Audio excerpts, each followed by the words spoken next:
এই শিৱসাগৰৰ বিয় পাব বিচাৰিছে, তাক আমি ভাৰতীয় জনতা পাৰ্টীয়ে তীব্ৰভাৱে গৰিহণা দিছোঁ। আৰু আগন্তুক দিনত আমি এটা কথা স্পষ্ট কৰি দিব বিচাৰিছোঁ বদৰুদ্দিন আজমলক, সেই মোগলৰ এজেণ্ডা আমি শিৱসাগৰত সফল হ'বলৈ নিদিওঁ। বদৰুদ্দিন আজমলৰ নিচিনা মোগলৰ প্ৰতিনিধিক আমি শিৱসাগৰত কেতিয়াও অশান্তিৰ সৃষ্টি কৰিবলৈ অনুমতি দিব নোৱাৰিম। তেখেতৰ পৰিকল্পনা কেতিয়াও আমি শিৱসাগৰত সফল হ'বলৈ নিদিওঁ। আমাৰ শিৱসাগৰৰ ৰাইজ ইমান দুৰ্বল নহয়। আজমলে যদি ভাবিছে যে কেইকোটিমান টকা বিলাই মই শিৱসাগৰীয়া ৰাইজক কিনি পেলাই হাতৰ মুঠিত লৈ নিজৰ যি সাম্প্ৰদায়িক এজেণ্ডা তাক সফল কৰি কেতিয়াও বাস্তৱত ৰূপায়িত নহ'ব, আমি হ'বলৈ নিদিওঁ। তীব্ৰভাৱে ইয়াক গৰিহণা জনাইছোঁ। ক্ষান্ত হওক, বেছি আগবাঢ়ি আহিলে পৰিস্থিতি আৰু ভয়াৱহ হ'ব। সাম্প্ৰদায়িকতা বাদ শিৱসাগৰত কেতিয়াও সৃষ্টি হ'ব নোৱাৰে।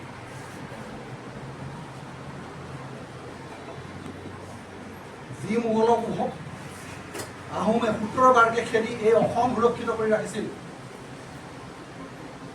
যি আহোমে নাই শৰাইঘাটৰ যুদ্ধত মোগলক পৰাস্ত কৰি মা কামাখ্যাৰ অস্তিত্ব চিৰদিনৰ কাৰণে সুৰক্ষিত কৰিছিল,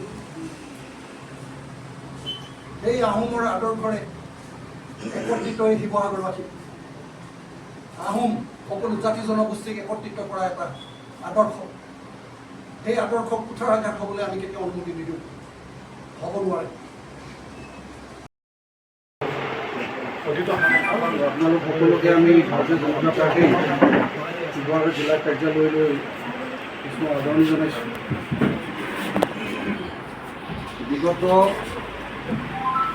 সময়খিনিত আমাৰ শিৱসাগৰ জিলাত বানে যি বিভীষিকাৰ সৃষ্টি কৰিছিল, এই বিভীষিকাৰ সময়ত শিৱসাগৰ জিলাৰ জনতাই ইজনে সিজনক সহায়ৰ হাত আগবঢ়াই ইজনে সিজনৰ প্ৰতি সহানুভূতি প্ৰদৰ্শন কৰি এই বিপদৰ পৰা উদ্ধাৰৰ কাৰণে প্ৰচেষ্টা চলাইছিল। গতিকে সমূহ শিৱসাগৰত আপোনালোকৰ ওচৰত কৃতজ্ঞতা প্ৰকাশ কৰিছোঁ। এই দুৰ্যোগপূৰ্ণ সময়ত আমি দেখা পাইছিলোঁ শিৱসাগৰৰ এই দুৰ্দশাগ্ৰস্ত ৰাজ্যক উদ্ধাৰৰ কাৰণে সমগ্ৰ অসমৰ কিছু বাহিৰৰ ব্যক্তিয়েও আমাক সহায় কৰিবৰ কাৰণে আগবাঢ়ি আহিছিল। তেখেতলোকে সামৰ্থ্য অনুসৰি নিজৰ সমৰ্থতা অনুসৰি বিভিন্ন প্ৰকাৰে সহায় সহযোগিতা আগবঢ়াইছিল।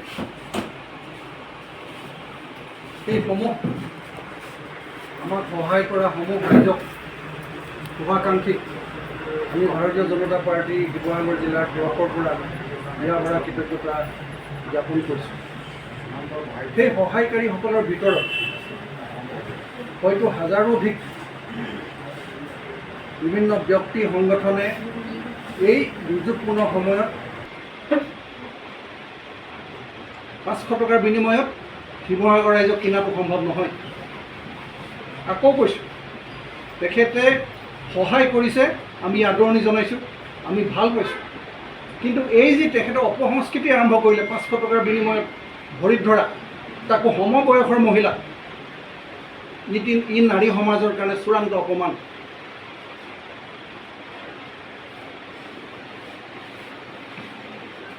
এইটো হ'ব নালাগিছিল। কাৰণ সদৌ অসম ছাত্ৰ সন্থাৰ যি বিদেশী বহিষ্কাৰ আন্দোলন আছিল, সেই আন্দোলনত শিৱসাগৰৰ সমগ্ৰ অসমৰ জাতি ধৰ্ম বৰ্ণ নিৰ্বিশেষে সকলো ৰাইজ একত্ৰিত হৈ বিদেশী বহিষ্কাৰৰ বিৰুদ্ধে সেই আন্দোলনত নামিছিল। সকলো ধৰ্ম, সকলো জাতি জনগোষ্ঠী লক্ষ্য আছিল যে আমাৰ অস্তিত্ব ৰক্ষা কৰিব লাগে। এটা অপশক্তি আমাক গ্ৰাস কৰি আহিছে, সেই শক্তিটোৰ পৰা আমি অসমীয়া জাতিটোক সুৰক্ষিত কৰি ৰাখিব লাগিব।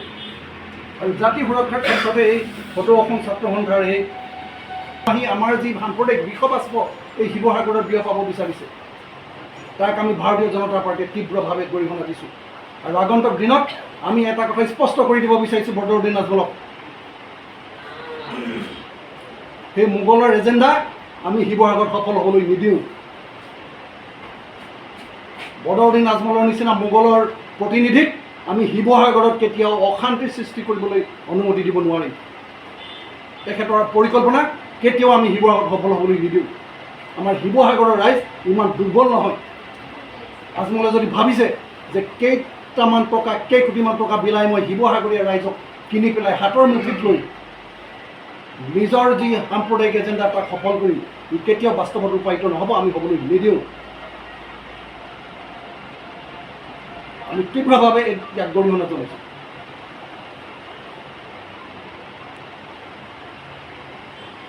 ইমানৰ টেটৰ এনাজৰীৰে বান্ধ খাই একত্ৰিতভাৱে আমি শিৱসাগৰীয়া হিচাপে মূৰ দাঙি জীয়াই আছোঁ। গতিকে ইয়াত সাম্প্ৰদায়িকতাবাদ কোনো কাৰণে নহ'ব।